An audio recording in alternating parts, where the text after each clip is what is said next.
नमस्कार, मी पंजाब डक हवामान अभ्यासक मुक्काम पोस्ट गोळी धामणगाव तालुका शिलो जिल्हा परभणी। आजपासूनचा सर्व शेतकऱ्यांसाठी परत एक अंदाज देत आहे।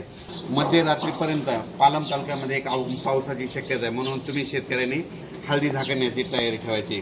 त्याच्यानंतर सर्व शेतकऱ्याला सांगू इच्छितो की राज्यामध्ये आता आजपासून ते 21 तारखेपर्यंत दररोज वेगवेगळ्या भागात पाऊस पडणार आहे, म्हणून हा अंदाज लक्षात घ्यायचा। एकंदरीत परिस्थिती बघितली तर राज्यात आपण विभागवार बघू। तर सुरुवातीला बघायचं झालं तर काय करायचं, आपण मराठवाड्याकडे वळू।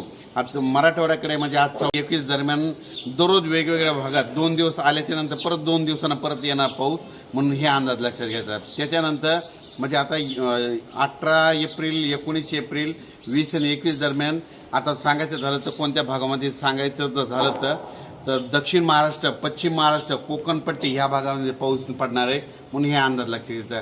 तिकडे पाऊस पडत असल्यामुळे आपल्या महाराष्ट्रामध्ये मराठवाड्यात देखील पाऊस येणार आहे, म्हणून हा अंदाज लक्षात घ्यायचा। राज्यामध्ये आता म्हणजे 14 ते 21 एप्रिलचा पाऊस हा दक्षिण महाराष्ट्र, पश्चिम महाराष्ट्र आणि कोकणपट्टीमध्ये जास्त पडणार आहे, म्हणून हे अंदाज लक्षात घ्यायचा।